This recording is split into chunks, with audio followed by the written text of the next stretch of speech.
peningkatan kualitas pembelajaran tajwid melalui Syair Najm Batu Ngompal, media Children Tajwid Board Game. Di sana itu ada syair-syair yang digunakan untuk bagaimana cara pengucapan makhrajul huruf di dalam Al-Quran tersebut agar kualitas pembelajaran tajwid kita itu meningkat seperti itu.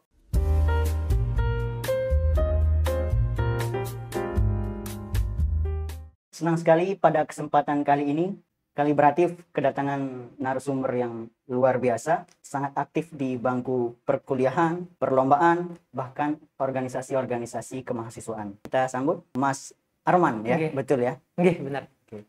Mas Arman, bagaimana kabarnya? Oke, alhamdulillah sangat-sangat baik. Oke. Mungkin Mas Arman bisa perkenalkan diri terlebih dahulu. Bismillahirrahmanirrahim. Assalamualaikum warahmatullahi wabarakatuh. Sebelumnya perkenalkan, nama saya Arman Maulana, biasa dipanggil Arman. Saya asalnya itu dari Kota Bima, dan sekarang saya sedang menempuh perkuliahan di pendidikan guru sekolah dasar di semester 7. Dan kesibukan saya sekarang palingan sedang menyusun skripsi. Sebelumnya, Mas Arman ini pernah mengikuti program kreativitas mahasiswa ya? Nggih, pernah. Oke. Seperti apa program kreativitas mahasiswa yang dijalankan bersama timnya? Oke, baik. Jadi program kreativitas mahasiswa atau PKM ini kami mengangkat di bidang pengabdian masyarakat, yaitu tentang di judul saya ini tentang bagaimana kita mengimplementasikan ilmu-ilmu yang kita punya, kemudian melakukan pemberian ilmu-ilmu atau sharing session kepada siswa-siswa yang kita ajarkan tersebut. Di pengabdian masyarakat ini kita khususkan di sekolah dasar, karena memang basic atau backgroundnya kita di program kreativitas mahasiswa itu, khususnya di tim saya ini, yaitu pendidikan guru sekolah dasar. Jadi tujuan kita tentang bagaimana mengimplementasikan ilmu-ilmu ataupun teori yang kita belajarkan di siswa sekolah dasar tersebut. Jadi program ini menurut saya sangat-sangat baik seperti itu. Selain kita mendapatkan ilmu yang bisa kita terapkan di siswa-siswa, siswa yang kita terapkan tersebut dapat mengambil ilmu yang kita ajarkan dan dapat mereka implementasikan di dalam kehidupannya. Kira-kira seperti itu, Mas. Baik. Satu poin penting yang saya dapatkan tadi adalah mengajarkan sesuai dengan latar belakang tim tersebut. Nah, di mana yang kita ketahui bersama bahwa yang paling penting itu adalah orang guru gitu ya. Harus memang mengajarkan sesuai dengan apa yang mereka mampu. Berarti tim Mas Arman dan tim ini sesuai begitu ya dengan latar belakang keilmuan. Mungkin bisa diperkenalkan sedikit seperti apa tim PKM-nya? Oke, baik, terima kasih. Jadi di tim PKM ini kami beranggotakan 5 orang, saya sebagai ketuanya, kemudian keempat anggota saya memiliki background yang sama seperti saya, yaitu di pendidikan guru sekolah dasar. Mereka ada yang di semester 3 dan ada yang di semester 7, seperti itu. Jadi dari kelima tim PKM ini memiliki background yang sama, menerapkan salah satu metode dan media pembelajaran. Metode yang kami hadirkan di sini yaitu kami ambil ataupun kami kolaborasikan seperti itu. Media yang kami bawakan yaitu media Children Tajwid Board Game. Sedangkan metode yang kami gunakan yaitu Najm Batu Ngompal atau Syair Najm Batu Ngompal yang umumnya itu udah terkenal gitu di Pulau Lombok ini. Kira-kira seperti itu.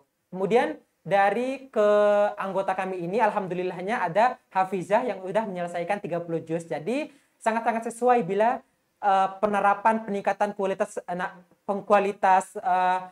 tajwid ini kita terapkan di sekolah tersebut. Jadi udah ada basicnya dari anggota juga. Kira-kira seperti itu. Oke. Saya penasaran seperti apa solusi dan masalah yang ditemukan ataupun yang ditawarkan. Oke. Sebelumnya saya izin untuk menceritakan dari awal permulaan ya. Sangat penting sekali untuk jadi permasalahan dari program kreativitas mahasiswa di pengabdian masyarakat ini kita berlandaskan dari suatu permasalahan. Jadi salah satu anggota saya itu pernah melakukan kampus mengajar di SDN 29 Cakranegara. Jadi di sana dia pernah mengajar selama 1 semester. Nah, dia pernah bercerita kepada saya dan kepada teman-teman sekalian, ternyata di sekolah ini punya program, yaitu 15 menit mengaji sebelum mulai pembelajaran. Apalagi di hari Jumat tersebut ada imtak. Namun, yang menjadi permasalahan di sana itu, ternyata yang menjadi petugas membacakan Al-Quran itu, ternyata kualitas pembacaan tajwidnya itu belum maksimal. Dalam artian, yang penting mereka baca aja sampai selesai, tetapi tidak sesuai dengan makhrajul huruf yang sesuai standar tajwid tersebut. Nah, jadi itu merupakan suatu permasalahan yang menurut kami itu sangat-sangat urgent seperti itu. Kira-kira masalah seperti ini nih ada programnya, cuman tidak dilaksanakan secara maksimal. Itu yang menjadi tolak ukur kami, kira-kira apa yang menyebabkannya. Nah, dari permasalahan itu kami mulai meneliti seperti itu. Kami mulai mencari sebab akibatnya. Kenapa sih permasalahan tajwid di SDN 29 Cakra Negara ini sangat kurang, bisa dikatakan seperti itu. Nah, ternyata ada beberapa kendala ataupun beberapa sebab akibatnya kenapa kualitas tajwid di sana itu sangat kurang seperti itu. Yang pertama yaitu dari latar belakang keluarganya. Nah, di sana itu dibagi menjadi 2 daerah, di Karangtapen dan di lingkungan Kompi Asrama Tentara. Alamatnya itu Seperti itu. di mana? Di Ya, wilayah alamatnya itu kecamatan di mungkin? Jalan Sriwijaya. Masih wilayah Kota Mataram ya? Iya, Nah, masih di wilayah oke. Kota Mataram. Nah, yang menjadi perhatian tadi, Mas Arman mengatakan bahwa setiap pagi ada kegiatan membaca Al-Quran. Tetapi justru banyak peserta didiknya atau siswanya yang belum mampu membaca Al-Quran dengan tajwid yang baik gitu ya. Itu mengapa hal tersebut dapat terjadi? Dimana kan setiap pagi selalu dibiasakan. Tetapi justru tidak ada kemajuan begitu dari proses tajwid, kemampuan tajwid dari peserta didik. Mengapa hal tersebut bisa terjadi? Berdasarkan temuan-temuan tim PKM. Oke. Jadi kira-kira seperti ini, Mas. Jadi di program sekolah tersebut memang menerapkan mereka harus membaca Al-Quran. Namun tidak ada program lanjutan dari program tersebut, dalam artian mereka dibimbing untuk memperbaiki tajwidnya atau makhrajul hurufnya. Jadi seperti itu. Mereka itu hanya disuruh membaca, namun masih kurang untuk dibimbingnya. Seperti itu. Dalam artian, memang guru agamanya di sana itu sudah mengajarkan mereka. Namun masih ada saja mereka itu ada yang kurang memperhatikan dan lain sebagainya. Hal-hal seperti itu tuh, seperti itulah yang membuat mereka itu tajwidnya itu masih kurang.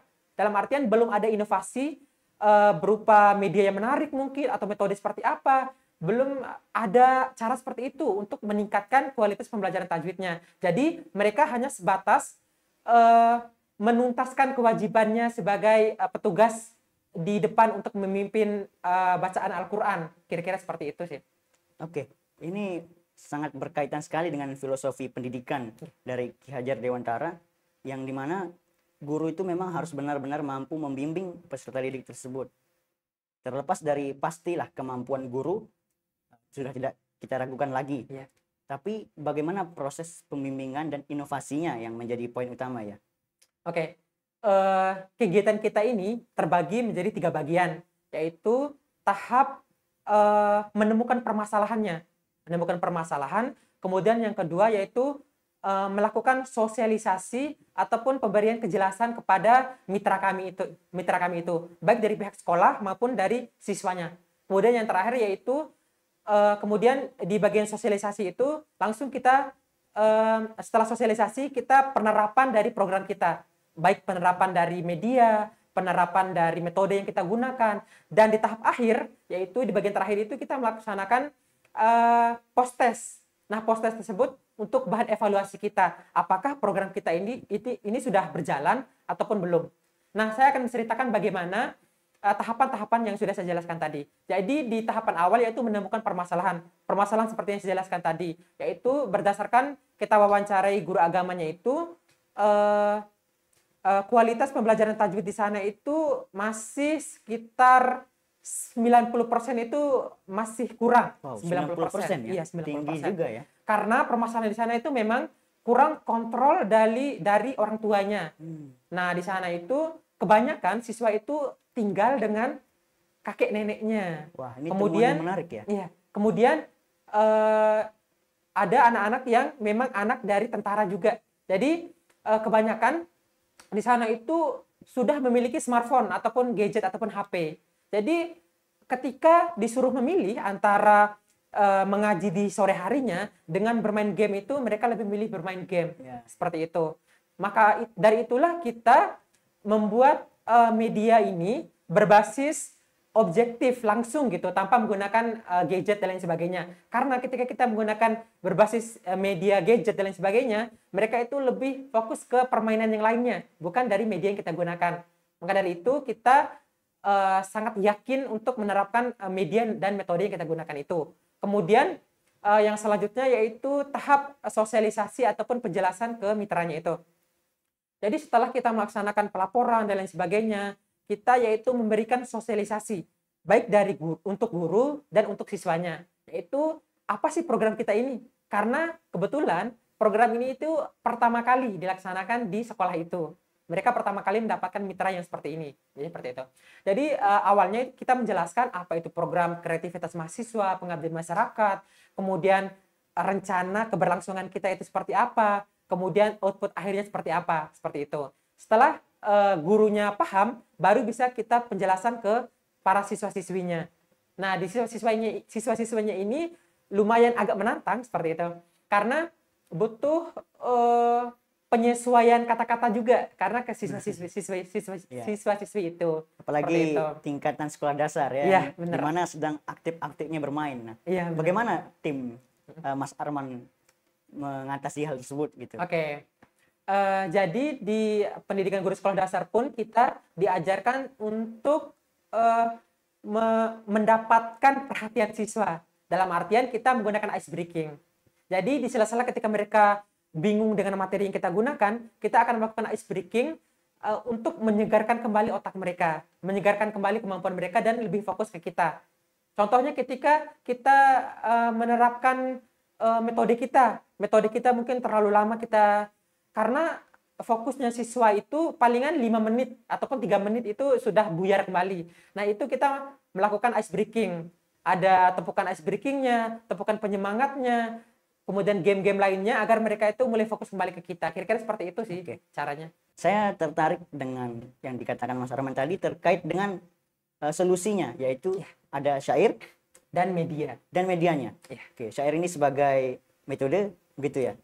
Syair sebagai metode. Kemudian ada media khusus. Iya, media khusus kita gunakan. Oke. Pertama dari syair terlebih dahulu. Ini syairnya sebenarnya seperti apa sehingga cocok? Kenapa kok cocok digunakan untuk belajar tajwid? Mungkin saya akan menjelaskan judulnya kita terlebih dahulu ya, untuk teman-teman lebih tahu gitu. Apa sih judulnya teman-teman yang bahas dari tadi seperti itu. Jadi judulnya kita itu yaitu peningkatan kualitas pembelajaran tajwid melalui syair Najm Batu Ngompal di SDN 29 Cakranegara berbasis media Children Tajwid Board Game. Oke, dicatat teman-teman. Iya. Dari judul itu kita dapat menemukan poin-poin inti yang bakalan kita gunakan nantinya, yaitu yang pertama peningkatan kualitas, kemudian yang kedua berbasis menggunakan metode syair Najm Batu Ngompal, kemudian yang ketiga berbasis media Children Tajwid Board Game. Nah, yang pertama mengenai metode yang digunakan yaitu syair Najm Batu Ngompal. Nah, mungkin ada beberapa teman-teman yang belum paham gitu, apa sih itu syair Najm Batu Ngompal? Dan kebetulan saya juga ketika dijelaskan oleh teman saya itu pertama kali saya mendengarkan syair Najm Batu Ngompal itu seperti apa. Nah, setelah dijelaskan oleh teman saya itu baru saya paham, oh seperti itu ya. Seperti inilah syair itu. Nah, jadi sekarang Mas Arman pun masih merasa baru ya pada awalnya. Oke, silahkan dilanjutkan Mas. Oke, karena kebetulan syair Najm Batu Ngompal ini hanya ada di Pulau Lombok. Berarti sangat khas dari Lombok. Iya, khasnya dari Pulau Lombok. Nah, kebetulan saya kan bukan dari daerah Lombok nih. Makanya saya tidak tahu apa itu syair Najm Batu Ngompal. Nah, syair Najm Batu Ngompal ini merupakan syair yang dibuat dalam bentuk lembaran kertas yang digunakan untuk belajar tajwid. Di sana itu ada syair-syair yang digunakan untuk bagaimana cara pengucapan makhrajul huruf di dalam Al-Quran tersebut agar kualitas pembelajaran tajwid kita itu meningkat seperti itu. Nah, for your information juga untuk syair ini dia awalnya itu menggunakan bahasa Sasak asli. Bahasa Sasak. Bahasa Oke, Sasak. Bahasa Sasak Iya. daerah Lombok ya. Daerah Lombok. Nah, ketika mendengar bahasa Sasak asli, saya otomatis langsung bingung gitu. Karena saya enggak paham gitu bahasa Sasak. Dan ternyata alhamdulillahnya sudah diterjemahkan ke bahasa Indonesia. Nah, bahasa Indonesianya itulah yang kita gunakan untuk diterapkan ke siswa-siswi kita itu. Nah, yang menjadi keunikan dari metode ini yaitu yang pertama, metode ini diciptakan oleh Tuan Guru Zainuddin Majdi yang merupakan pahlawan nasional dari Pulau Lombok. Syekh Muhammad Zainuddin Abdul Majid. Iya, kira-kira. Pahlawan dari Ya, Lombok. pahlawan Pulau Lombok. Kemudian yang kedua, ini merupakan berbasis kearifan lokal. Kearifan lokal. Iya, Berarti karena yang diusung menonjolkan kearifan lokal ya. iya, itulah yang menjadi daya tariknya kita. Pertama, orang itu tidak tahu apa itu syair Najib Batu Ngompal. Nah, karena ini hanya ada di Pulau Lombok dan berbasis kearifan lokal Pulau Lombok. Maka dari itu kita mengangkat metode ini untuk kita praktekkan langsung di siswa kita itu. Karena memang Nazom ini menurut saya sangat-sangat sudah lengkap. Di sana itu sudah ada, dia itu punya 3 bagian. Pertama, bagian pembuka, kemudian bagian kedua itu bagian isi pentingnya itu untuk belajar maharajal hurufnya, kemudian yang terakhir yaitu penutupnya. Nah, seperti itu. Nah, di Nazom ini sudah lengkap bagaimana di pengucapan tajwid-tajwid untuk pembelajaran Al-Quran tersebut. Kira-kira seperti itulah mengapa kita sangat tertarik untuk mengangkat Najm Batu Ngompal ini. Karena kita menonjolkan berbasis kearifan lokal Pulau Lombok itu sendiri. Tadi ada juga media.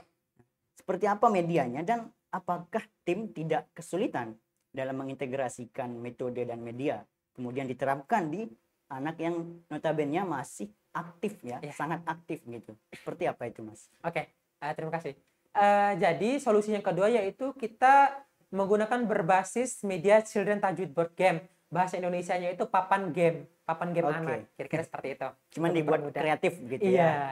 Memang terdengar mungkin namanya bagus, namun ketika diterjemahkan itu hanya papan dibilang sama orang seperti itu. Cuman papan toh seperti itu, kira-kira seperti itu. Bagaimana membahasakannya dengan menarik gitu ya PKM itu. Oke. Jadi papan permainan ini lebih mirip seperti permainan monopoli. Seperti monopoli. Wah, menarik nih. Seperti itu. Monopoli tapi diadaptasi untuk belajar tajwid. Iya, benar. Mari kita lanjutkan untuk. Nah, media ini yang pertama itu Children Tajwid Board Game ini hanya berbentuk sebuah papan persegi yang alas atasnya itu kita desain sendiri untuk tampilannya itu. Nah, di sana itu berbentuk kotak-kotak di pinggirannya itu untuk bermain menggunakan pion-pion. Jadi ada garis start dan ada garis finish. Nah, mereka itu bermain secara berkelompok. Ada kelompok 1, 2, 3, dan 4. Kira-kira seperti itu. Nah, di media ini ada beberapa pion-pion khusus. Yaitu yang pertama ada dadu. Kemudian yang kedua ada pion untuk mereka berjalan itu sebanyak 4. Kemudian ada soal-soal.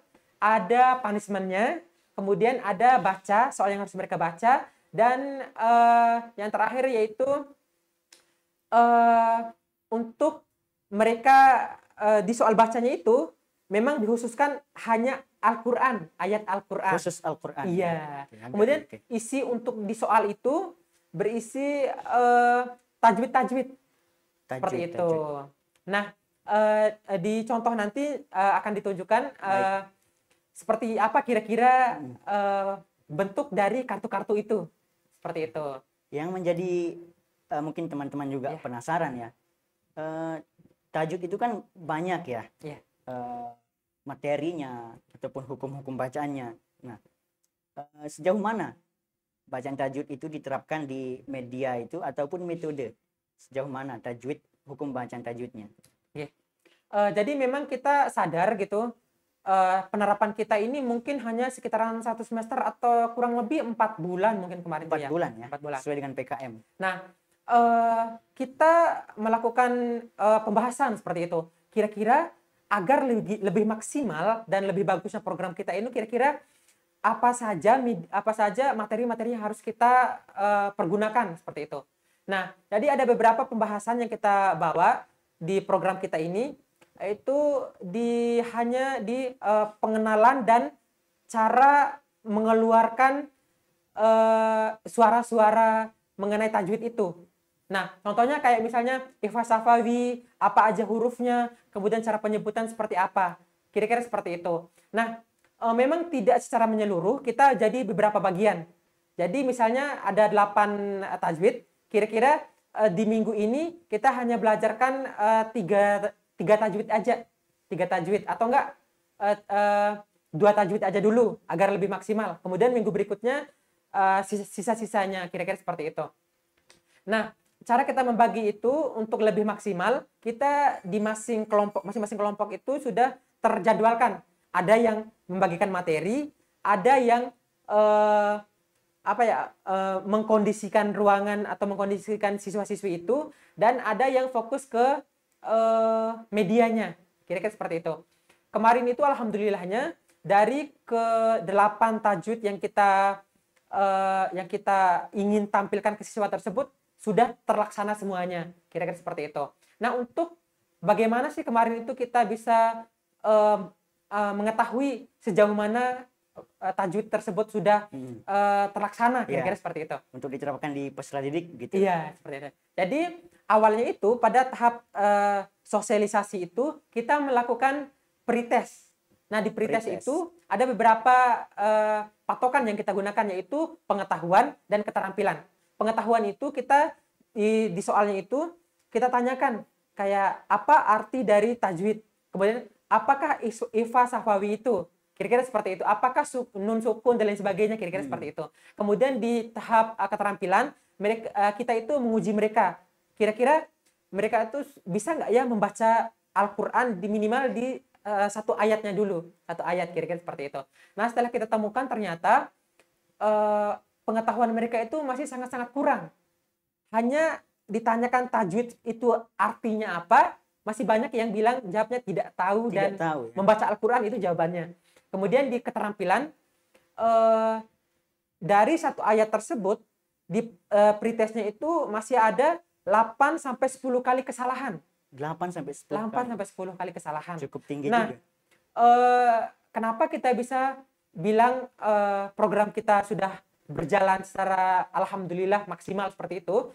Di post-testnya itu, di akhir ataupun di bagian evaluasi kita melaksanakan post-test dengan sama, soal yang sama, kemudian keterampilan yang sama, seperti itu. Alhamdulillahnya dari pemahaman mereka yang sebelumnya kira-kira rata-ratanya itu hanya 60% menaik jadi 80%. Seperti kenaikannya cukup tinggi. Pengetahuannya, ya kira-kira seperti itu. Nah, sedangkan di keterampilannya itu dari yang 8 sampai 10 kali kesalahan menjadi 4 sampai 6 kali kesalahan. Kira-kira seperti itu perubahannya. Jadi kalau dari apa yang digambarkan oleh Mas Arman, kegiatannya cukup berhasil ya. Sangat menarik sekali karena susah ya mengkombinasikan metode, belum lagi ada permainan.